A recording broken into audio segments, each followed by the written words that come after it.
Hello and welcome, my name is Aakash Bhatti and you are watching basic mathematics. आज के इस lecture के अंदर हम क्वेश्चन नंबर 2 से लेके क्वेश्चन नंबर 6 तक क्वेश्चंस करेंगे। ये तमाम के तमाम ये जो स्टेटमेंट वाले क्वेश्चंस हैं इनको कहते हैं रियल लाइफ प्रॉब्लम्स। अब मैथमेटिक्स में हम करते क्या है? मैथमेटिक्स में हम करते ये हैं कि हम इन्हीं रियल लाइफ प्रॉब्लम्स को इक्वेशंस के अंदर कन्वर्ट करते हैं और उनका सोल्यूशन निकाल लेते हैं, और जो भी उनका सोल्यूशन होता है वही हमारे प्रॉब्लम का एक्चुअल सोल्यूशन होता है। तो फर्स्ट ऑफ ऑल हम क्वेश्चन नंबर 2 को देखते हैं कि क्वेश्चन नंबर 2 हमारे पास है क्या। क्वेश्चन नंबर 2 के अंदर कह रहा है the length of a rectangle is 4 times it's width. वो कह रहा है कि हमारे पास एक रेक्टेंगल है कुछ इस तरह से, और वो कह रहा है कि इसकी जो लेंथ है, ये हमारे पास लेंथ है और ये हमारे पास विड्थ है। लेंथ कहते हैं लंबाई को और विड्थ कहते हैं चौड़ाई को। वो कह रहा है इसकी जितनी भी लेंथ है वो विड्थ से 4 गुना ज्यादा है। अब फर्ज करें ये मेरे पास लेंथ है, इसको मैं कह देता हूँ x है, और ये मेरे पास विड्थ है, इसको मैं कह देता हूँ y है। अब according to given condition, according to given condition, जहां जहां तक हमें इंफॉर्मेशन दी है हम सबसे पहले उसको लिख लेते हैं। फर्ज करें हमने लेंथ को क्या लिया था, लेंथ थी हमारे पास x थी, विड्थ हमारे पास क्या थी, विड्थ थी हमारे पास y।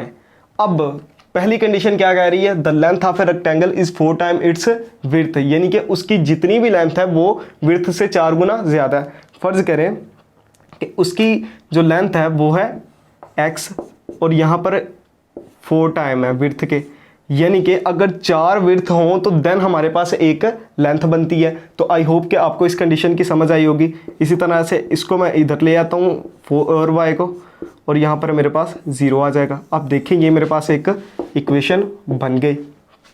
अब वो कह रहा है the perimeter of a rectangle is 150 centimetre. Perimeter क्या होता है, फर्स्ट ऑफ ऑल देख लेते हैं कि ये जो रेक्टेंगल के अंदर जो कुछ होता है ये वाला, इसको कहते हैं area of a rectangle.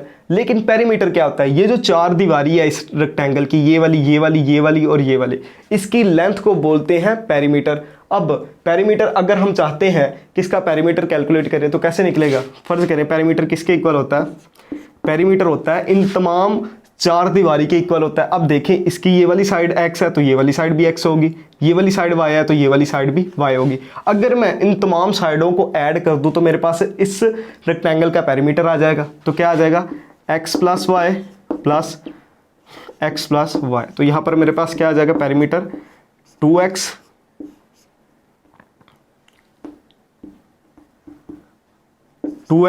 Plus 2y। अब देखें 2 कॉमन है तो 2 को कॉमन ले लेते हैं, x प्लस वाई। अब किसी भी रेक्टेंगल का पेरीमीटर क्या आ जाएगा, ये मेरे पास आ जाएगा। अब हमारे पास इक्वेशन के अंदर दूसरी कंडीशन क्या है, मैं इधर लिख देता हूं, अकॉर्डिंग टू सेकंड कंडीशन।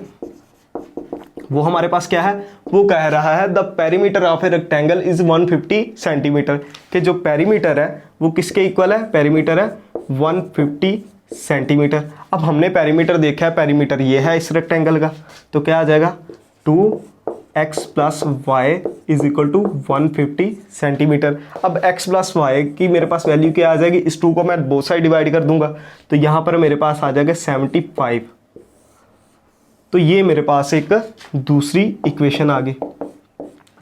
अब क्वेश्चन के अंदर देखते हैं कि क्वेश्चन के अंदर पूछा क्या गया है। क्वेश्चन के अंदर पूछा गया है find the dimension of a rectangle. हमने रेक्टेंगल की डायमेंशन बतानी है जिसका पेरीमीटर है 150 सेंटीमीटर। अब डायमेंशन क्या होती है, डायमेंशन कहते हैं किसी भी चीज की शेप को, कि उसकी शेप किस तरह की होगी। अब देखें उसकी शेप इस तरह से भी हो सकती है,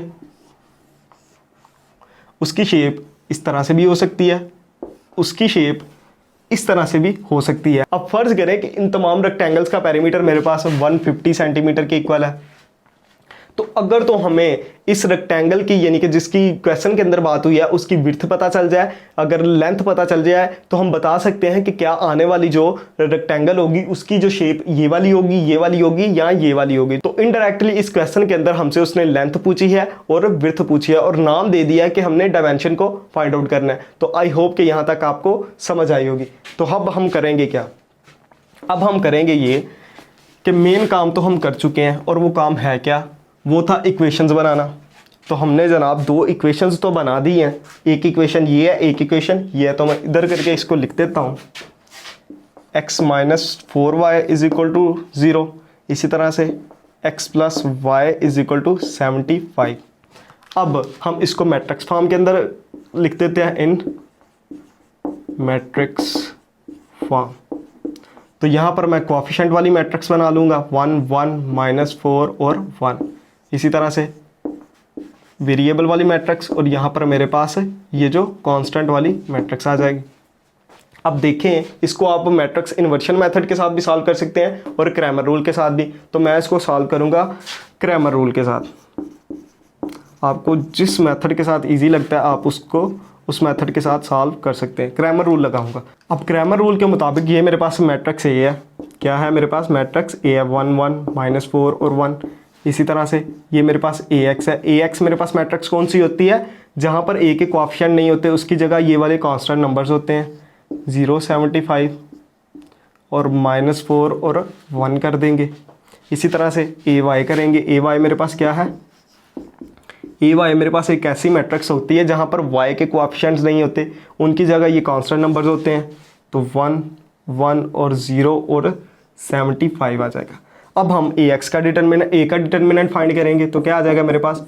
1 माइनस 4 1 और 1 आ जाएगा। इसी तरह से मेरे पास इसका डिटर्मिनेंट मैंने फाइंड किया तो 1 आ गया प्लस 4 आ गया। तो ए का डिटर्मिनेंट मेरे पास किसके इक्वल आ गया? ए का डिटर्मिनेंट मेरे पास 5 के इक्वल आ गया। इसी तरह से हम ए एक्स का डिटर्मिनेंट फाइंड करेंगे, 0 माइनस 4 75 और 1। तो यहाँ पर मेरे पास आ जाएगा 0, यहाँ पर मेरे पास प्लस आ जाएगा 300 आ जाएगा। तो ए एक्स का डिटर्मिनेंट मेरे पास 300 आ गया। इसी तरह से ए वाई का डिटर्मिनेंट मेरे पास क्या आ गया? ए वाई का डिटर्मिनेंट मेरे पास आ गया 1 0 1 और 75 है।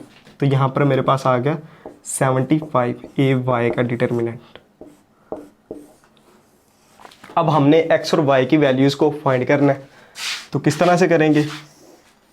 क्रैमर रूल के मुताबिक एक्स की मेरे पास क्या वैल्यू होती है? ए एक्स का डिटर्मिनेंट ओवर ए का डिटर्मिनेंट। तो ए एक्स की वैल्यू मेरे पास क्या है? ए एक्स के डिटर्मिनेंट की वैल्यू 300 है, ओवर ए के डिटर्मिनेंट की वैल्यू मेरे पास क्या है? 5 है। तो यहाँ पर मेरे पास क्या आ जाएगा?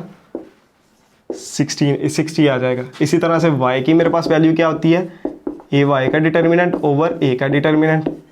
तो ए वाई मेरे पास क्या है? ए वाई के डिटर्मिनेंट की वैल्यू है 75 ओवर ए के डिटर्मिनेंट की वैल्यू है 5। यहाँ पर मेरे पास आ जाएगा 1 और 5 आ जाएगा।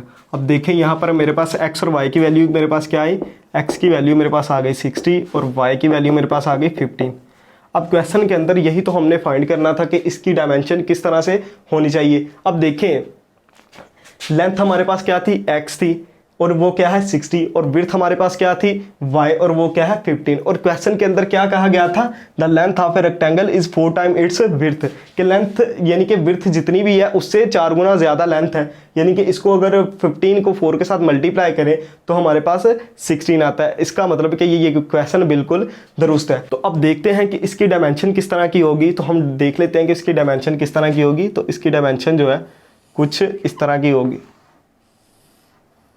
ये कुछ इस तरह की रेक्टेंगल्स है कि जिसकी ये जो लेंथ है वो 60 है और ये जो विड्थ है वो 15 है। तो आई होप कि आपको इस क्वेश्चन की समझ आई होगी। तो अब हम क्वेश्चन नंबर 3 करेंगे। क्वेश्चन नंबर 3 कैसे करना है? सबसे पहले तो हम इसको इक्वेशंस के अंदर कन्वर्ट करेंगे। क्वेश्चन है, 2 sides of a rectangle differ by 3.5 centimetre, find the dimension of a rectangle if its perimeter is 67। अब इस क्वेश्चन के अंदर भी उसने हमसे कहा है कि डायमेंशन। अब डायमेंशन कैसे फाइंड आउट होगी? अगर तो हमें उसकी लेंथ पता होगी और विड्थ पता होगी तो ऑटोमेटिकली हमें पता चल जाएगा कि इस रेक्टेंगल की शेप क्या बनेगी, इसकी डायमेंशन क्या है। इनडायरेक्टली वो हमसे यही पूछ रहा है कि इसकी लेंथ और विड्थ क्या है। तो सबसे पहले हम इस इंफॉर्मेशन को यूज करेंगे। तो मैं यहाँ पर लेट कर लेता हूँ, let length is equal to x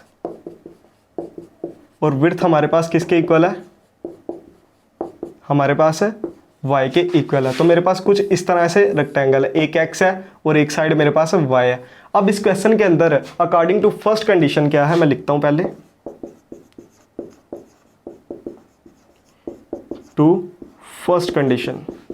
first condition मेरे पास क्या है, फर्स्ट कंडीशन ये कह रहा है कि दोनों साइड का डिफरेंस किसके इक्वल है, 3.5 सेंटीमीटर के इक्वल है। यानी कि ये मेरे पास एक साइड है और इसको मैं माइनस कर दूंगा दूसरी साइड के साथ, तो इसका डिफरेंस मेरे पास किसके इक्वल है, 3.5 सेंटीमीटर के इक्वल है।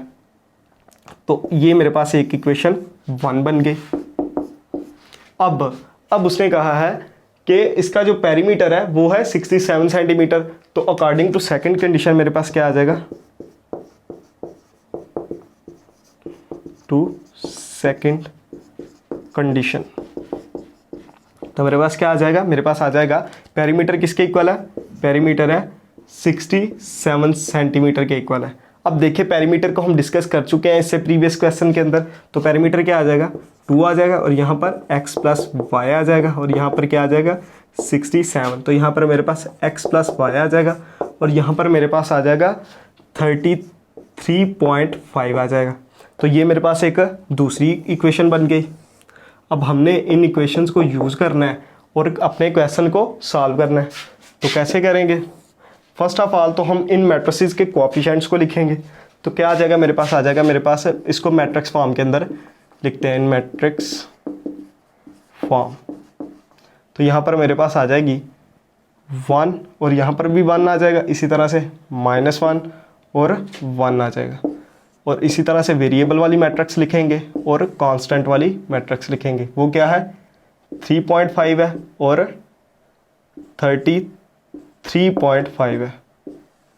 अब देखिए इसके ऊपर हम मैट्रिक्स इन्वर्शन वाला मेथड लगाएंगे। इससे पहले हमने क्रैमर रूल के साथ किया था और लेकिन अब हम इसको इन्वर्शन मेथड के साथ सॉल्व करेंगे। तो उसके अकॉर्डिंगली ये हमारे पास क्या बन जाएगा, ये मेरे पास बन जाएगा a है और ये मेरे पास x है और ये मेरे पास किसके इक्वल है, b के। तो मेरे पास x क्या आ गया, मेरे पास x आ गया a का इन्वर्स और मल्टीप्लाई करना है b के साथ। अब यहाँ पर क्या आ जाएगा, 1/a का डिटर्मिनेंट एडजॉइंट ऑफ a और इसको मल्टीप्लाई कर देना b के साथ। तो फर्स्ट ऑफ ऑल तो हम a का डिटर्मिनेंट फाइंड करते हैं। तो a का डिटर्मिनेंट मेरे पास क्या आ जाएगा, 1 -1 1 और 1। इसको जब सॉल्व किया तो मेरे पास क्या आ गया, मेरे पास आ गया 1 + 1 आ गया। इसका मतलब है कि a का डिटर्मिनेंट मेरे पास 2 आ गया। इसको मैं इक्वेशन 3 बोल देता हूँ। अब देखें कि एडजॉइंट ऑफ a फाइंड करते हैं। एडजॉइंट ऑफ a मेरे पास क्या आ जाएगा, एडजॉइंट ऑफ a मेरे पास आ जाएगा 1 और 1 और इन दोनों के साइन को चेंज कर देंगे, 1 -1 आ जाएगा। और हमने इन तमाम वैल्यूज़ को इस फार्मूले के अंदर पुट कर देना है। तो क्या आ जाएगा मेरे पास, तो x मेरे पास क्या आ जाएगा, इसके अंदर वैल्यूज़ को पुट करना है। तो 1/a के डिटर्मिनेंट की वैल्यू मेरे पास 2 है।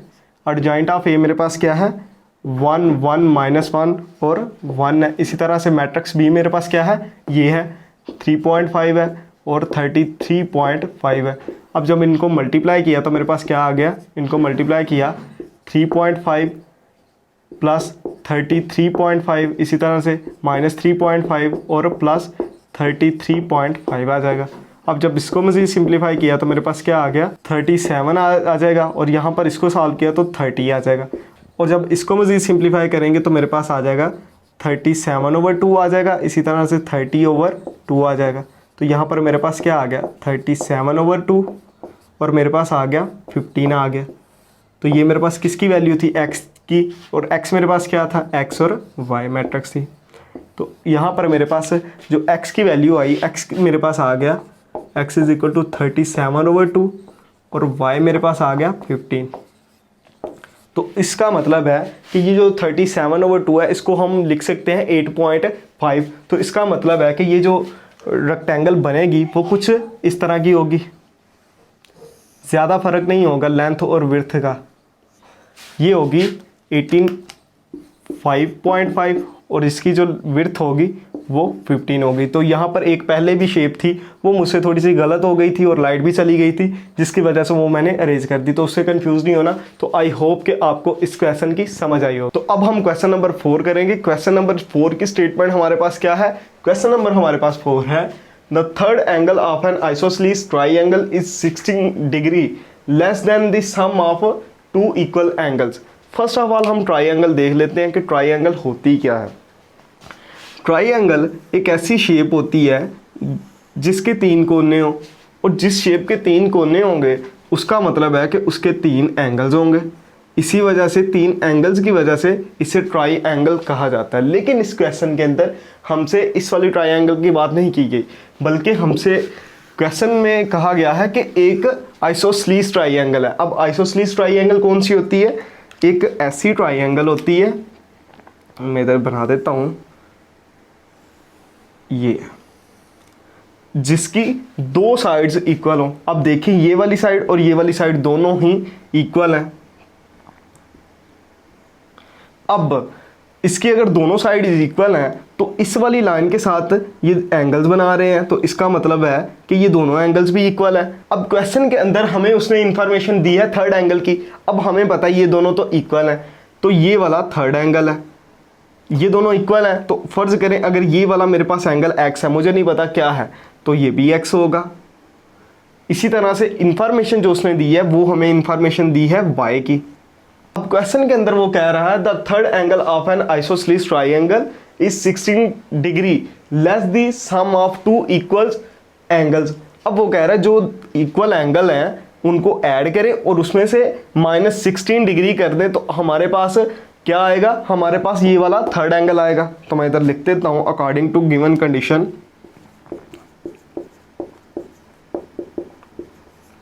To first condition. चले मैं इधर लिख देता हूं फर्स्ट कंडीशन। थर्ड एंगल हमारे पास किसके इक्वल है? थर्ड एंगल हमारे पास जो है y के इक्वल है, और उसके अंदर क्या करना है? हमने इन इक्वल एंगल्स को ऐड करना है, x प्लस x, और माइनस कर देना 16। यहाँ पर मेरे पास क्या आ जाएगा? y is equal to 2x minus 16, और यहाँ पर इस y को मैं उस तरफ शिफ्ट कर देता हूँ और इस 16 को इस तरफ शिफ्ट कर देता हूँ। तो मेरे पास क्या आ जाएगा? मेरे पास आ जाएगा 16 is equal to 2x minus y. तो 2x minus y is equal to 16 आ गया। अब देखें ये हमारे पास इक्वेशन 1 है। अब क्वेश्चन के अंदर हमसे कहा गया है कि find the 3 angles of A triangle. अब दूसरी कोई कंडीशन नहीं दी गई, लेकिन हम जानते हैं कि किसी भी ट्राइंगल के अंदर तमाम एंगल्स को अगर ऐड करें तो उसका जो सोल्यूशन है वो 180 डिग्री से ज़्यादा नहीं आता। तो फर्ज करें, ये इधर मैं लिख देता हूँ, वी नो दैट, इस चीज़ को तो हम जानते हैं। अब इसके 3 एंगल्स हैं, इनको ऐड कर लेते हैं, x प्लस वाई, और इनका जो सम है वो 180 डिग्री के इक्वल आता है। किसी भी ट्राइंगल के अंदर जो उसके एंगल्स, तीनों एंगल्स को ऐड करें तो वो 180 डिग्री के इक्वल ही आता है। तो मैं इधर 180 डिग्री लिख देता हूँ। अब देखें ये मेरे पास क्या आ जाएगा? ये मेरे पास हो जाएगा 2x हो जाएगा प्लस y हो जाएगा, और यहाँ पर मेरे पास क्या हो जाएगा? 180 डिग्री हो जाएगा। तो जनाब ये देखें कि हमारे पास ये 2 इक्वेशंस आ गई। अब हमने करना क्या है? हमने x और y की वैल्यूज़ को फाइंड आउट करना है। तो इस क्वेश्चन को मज़ीद आगे प्रोसीड करते हैं। तो फर्स्ट ऑफ ऑल तो हम इन दोनों इक्वेशंस को यूज़ करेंगे और क्वेश्चन को करेंगे। तो इनको फर्स्ट ऑफ ऑल हम क्या करेंगे? इनको मैट्रिक्स फॉर्म में लिखेंगे, इन मैट्रिक्स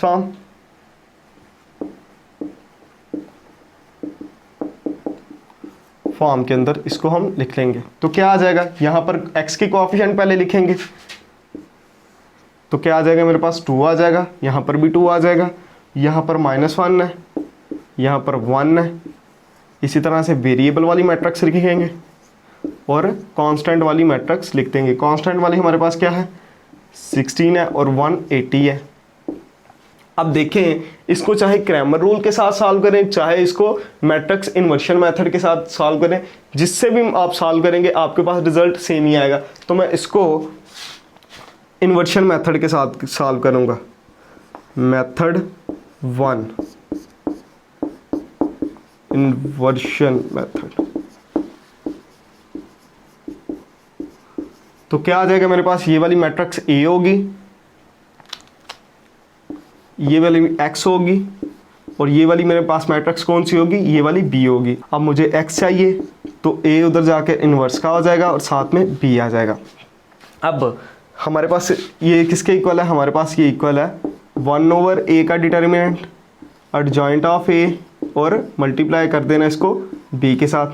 अब देखें A का डिटर्मिनेंट लें, A का डिटर्मिनेंट मेरे पास क्या आ जाएगा? मेरे पास आ जाएगा, इन दोनों को मल्टीप्लाई करेंगे चलिए मैं इसको पहले इस तरह से लिख देता हूँ। इन दोनों को मल्टीप्लाई करेंगे तो क्या आ जाएगा 2, और इन दोनों को मल्टीप्लाई करेंगे तो क्या आ जाएगा +2 आ जाएगा, तो आ जाएगा 4 आ जाएगा। ए का डिटर्मिनेंट तो मेरे पास 4 के इक्वल आ गया। अब इस एडजॉइंट ऑफ ए फाइंड कर लेते हैं। एडजॉइंट ऑफ ए हमारे पास क्या आ जाएगा, एडजॉइंट ऑफ ए आ जाएगा 1 आ जाएगा, इसको इधर लिख देंगे 2 आ जाएगा, और इन दोनों के साइन को चेंज कर देंगे -2, और इस फार्मूले के अंदर हम वैल्यूज़ पुट कर देंगे तो हमारा आंसर आ जाएगा। तो हम क्या करेंगे, मैं इधर कर देता हूँ। सबसे पहले तो मैं लिखूँगा मैट्रिक्स एक्स लिखूँगा, 1/a के डिटरमिनेंट की वैल्यू मेरे पास क्या है 4 है, एडजॉइंट ये है 1 1 -2 और 2 है। इसी तरह से बी मैट्रिक्स मेरे पास क्या है 16 है और 180 है, 16 और 180 डिग्री। अब देखें यहाँ पर इनको मल्टीप्लाई जब मैंने किया तो मेरे पास क्या आ गया, मेरे पास 16 आ गया और प्लस 180 आ गया। इसी तरह से इन दोनों इस वाली रो को इस कॉलम के साथ मल्टीप्लाई किया -32 आ गया, और यहाँ पर मेरा +360 आ गया। जब इसको सॉल्व किया तो मेरे पास क्या आ गया, मेरे पास आ गया 196 आ गया, और यहाँ पर मेरे पास क्या आ जाएगा, यहाँ पर मेरे पास आ जाएगा 328 आ जाएगा। इसी तरह से जब हमने इसको मज़ीद सिंप्लीफाई किया तो मेरे पास क्या आ गया, 196 को 4 से डिवाइड करेंगे, 328 को 4 से डिवाइड करेंगे तो मेरे पास आ जाएगा, यहाँ पर मेरे पास 196 को 4 पे डिवाइड किया तो मेरे पास आ गया 4 आ जाएगा, और यहाँ पर 9 आ जाएगा। इसी तरह से इसको डिवाइड किया तो मेरे पास 82 आ जाएगा। तो यहाँ पर x, ये x थी, और इसकी जगह मैं x और y लिख सकता हूँ इस मैट्रिक्स की जगह। तो इसका मतलब है कि x मेरे पास क्या आ गया, x मेरे पास है 49 है, और y जो है वो मेरे पास 82 है। तो हमने इन एंगल्स को फाइंड आउट कर लिया। अब देखें x मेरे पास यहाँ पर 2 दफ़ा है, तो एक x मेरे पास 49 है, एक x 49 है, और y मेरे पास क्या है 82। तो अगर तो हम इनको ऐड करें तो हमारे पास आंसर जो आता है वो 180 ही आता है। तो इसका मतलब है कि ये वाला जो क्वेश्चन है वो बिल्कुल सही है। तो आई होप कि आपको इस क्वेश्चन की समझ आई होगी। तो अब हम क्वेश्चन नंबर 5 करेंगे। क्वेश्चन नंबर 5 के अंदर एक राइट ट्रायंगल की बात की गई है। तो फर्स्ट ऑफ ऑल देखते लेते हैं कि वो राइट ट्रायंगल है क्या। राइट ट्रायंगल एक ऐसी शेप होती है, एक ऐसी ट्रायंगल होती है जिसके अंदर एक जो एंगल होता है 90 डिग्री का होता है, और ये सबसे बड़ा एंगल होता है, और बाकी जितने भी एंगल होते हैं वो 90 डिग्री से छोटे होते हैं और उनको एक्यूट एंगल कहते हैं। अब क्वेश्चन को देखें। क्वेश्चन के अंदर कहा गया है कि one acute angle of A right triangle is 12 degree more than the twice of the other acute angle. तो फर्ज करें इस वाले एंगल को मैं एक्स लेट कर लेता हूँ। ये वाला एक्यूट एंगल मेरे पास एक्स है, और ये वाला जो एक्यूट एंगल है वो मेरे पास वाई है। तो मैं इधर लिख देता हूँ फर्स्ट एक्यूट एंगल मेरे पास किसके इक्वल है, एक्स के, और सेकंड मेरे पास किसके इक्वल है, वाई के। अब according to given condition, to given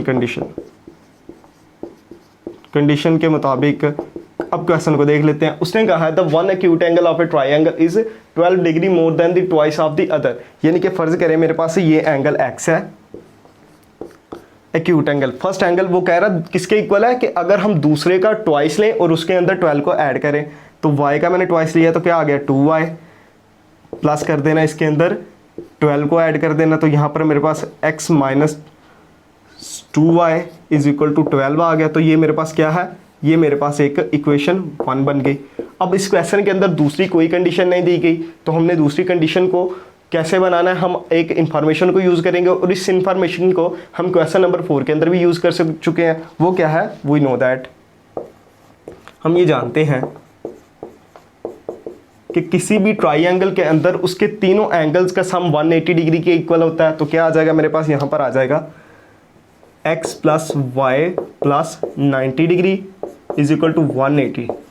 अब देखें ये वाला 90 उधर जाके क्या हो जाएगा, माइनस का हो जाएगा। तो क्या आ जाएगा मेरे पास x plus y is equal to, उधर जाके 180 में से 90 को माइनस कर दें तो 90 ही आता है। तो ये मेरे पास एक दूसरी इक्वेशन आ गई। अब देखें इक्वेशंस क्या क्या है मेरे पास, x minus 2y is equal to 12 और x plus y is equal to 90 degree. Equation 1 है और इक्वेशन 2 है। अब दो इक्वेशंस बन गई। आप इस पर चाहे तो क्रैमर रूल लगाना चाहे तो क्रैमर रूल लगाएं, और चाहे इन्वर्शन मेथड लगाएं, ना चाहे तो वो लगा सकते हैं, आपकी मर्जी है। तो आई होप कि आपको इस क्वेश्चन की समझ आई होगी। बाकी जो इसका बाकी रिमेनिंग पार्ट है वो आप खुद से ट्राई करें। तो अब हम क्वेश्चन नंबर 6 करेंगे। क्वेश्चन नंबर 6 हमारे पास क्या है? क्वेश्चन नंबर 6 है two cars that are 600 kilometre apart are moving towards each other. वो कहता है कि दो कारें हैं, फर्ज करें एक कार ये है और दूसरी कार ये है, और उनके दरमियान जो डिस्टेंस है वो 600 किलोमीटर है, और ये दोनों एक दूसरे की तरफ मूव कर रही हैं, यानी कि एक दूसरे की तरफ आ रही हैं, और their speeds are differ by 6 kilometre per hour. और कह रहा है कि इनकी जो स्पीड का डिफरेंस है वो 6 किलोमीटर है। फर्ज करें इसकी अगर स्पीड 70 है तो इसकी क्या होगी? 76 होगी। अब वो कह रहा है and the cars are 123 kilometre apart after 4.5 hour. वो कह रहा है कि 4.5 घंटों के बाद क्या हुआ, इनके दरमियान, इन कारों के दरमियान जो डिस्टेंस है वो 123 किलोमीटर यानी कि 123 किलोमीटर रह गया। अब वो कह रहा है find the speed of each car. हमने यानी कि इस कार की भी स्पीड फाइंड करनी है और उस कार की भी स्पीड फाइंड करनी है। तो फर्स्ट ऑफ ऑल हम लेट कर लेते हैं, let speed of first car. First car क्या है हमारे पास? x है। स्पीड ऑफ सेकंड कार हमारे पास क्या है? उसको हम y लेट कर लेते हैं। अब according to first condition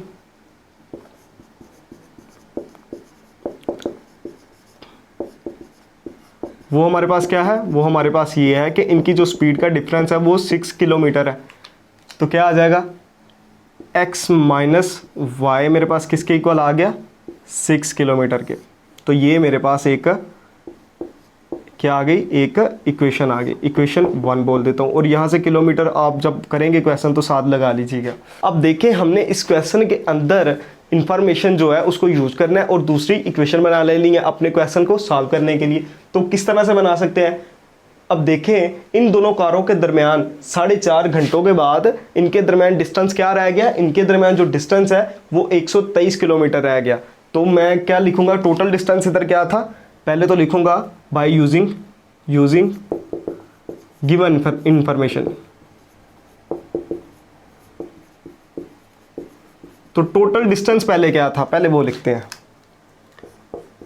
total distance हमारे पास क्या था? इन दोनों के कारों के दरमियान जो डिस्टेंस था वो था 600 किलोमीटर। इसी तरह से जो बाकी डिस्टेंस कवर्ड होने वाला अभी रहता है वो क्या है? Remaining distance. उस रिमेनिंग डिस्टेंस है वो क्या है? 123 किलोमीटर है। लेकिन अगर हम कैलकुलेट करना चाहें कि इस दोनों गाड़ियों ने कितना डिस्टेंस कवर्ड कर लिया है तो वो कैसे निकलेगा? Total covered distance, total covered distance किसके इक्वल है? टोटल डिस्टेंस के माइनस कर देना रिमेनिंग डिस्टेंस।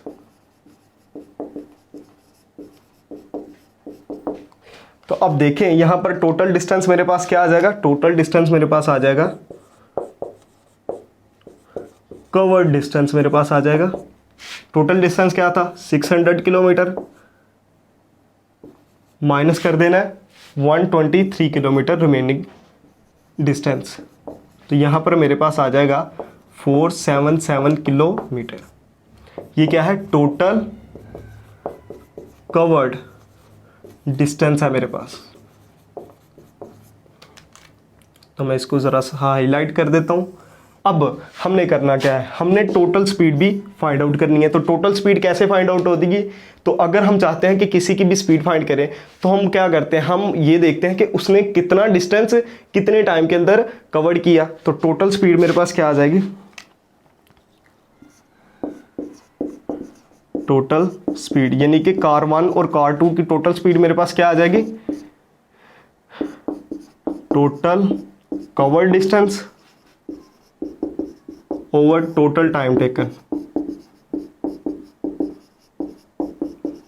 ठीक है। अब देखें टोटल कवर डिस्टेंस हमारे पास क्या था, इधर मैं कर देता हूं। अब देखें टोटल स्पीड हमारे पास क्या है, एक स्पीड हमारे पास x है और दूसरी स्पीड हमारे पास y है, तो टोटल स्पीड क्या हुई, टोटल स्पीड हमारे पास ये हुई x प्लस वाई करेंगे is equal to total cover distance हमारे पास क्या था 477 और टोटल टाइम टेकन हमारे पास क्या था ये था। इसका मतलब है कि 4.5, इसका मतलब 4 है और इसका मतलब है हाफ है यानी कि 0.5, तो टोटल हमारे पास टाइम क्या हुआ 4.5। तो यहाँ पर 4.5 कर देता हूँ और जब इसको सॉल्व किया तो मेरे पास क्या आ गया 106 आ गया। तो अब देखें कि यहाँ पर हमारे पास एक और इक्वेशन बन गई x plus y is equal to 106 है। अब ये हमारे पास एक दूसरी इक्वेशन बन गई, एक इक्वेशन हमारे पास ये है, एक इक्वेशन हमारे पास ये है। इन दोनों को जब हम सॉल्व करेंगे तो हम चाहे क्रैमर रूल लगाएं चाहे इसके ऊपर मैट्रिक्स इन्वर्शन मेथड लगाएं, हमारे पास स्पीड ऑफ फर्स्ट कार भी आ जाएगी और स्पीड ऑफ सेकंड कार भी आ जाएगी। तो आई होप कि आपको इन तमाम क्वेश्चंस की समझ आई होगी। फिर भी इन क्वेश्चन से रिलेटेड, इस एक्सरसाइज से रिलेटेड आपका किसी भी किस्म का कोई क्वेश्चन है तो you can question me and I will try my best to answer you. अगर तो आपको ये लेक्चर अच्छा लगा इसको लाइक करें और शेयर करें अपने दोस्तों के साथ, और अगर अच्छा नहीं लगा तो इसको डिसलाइक करें और अपनी राय कमेंट सेक्शन के अंदर ज़रूर दें। और अगर आपने चैनल को सब्सक्राइब नहीं किया तो इस चैनल को सब्सक्राइब करें। Thank you very much.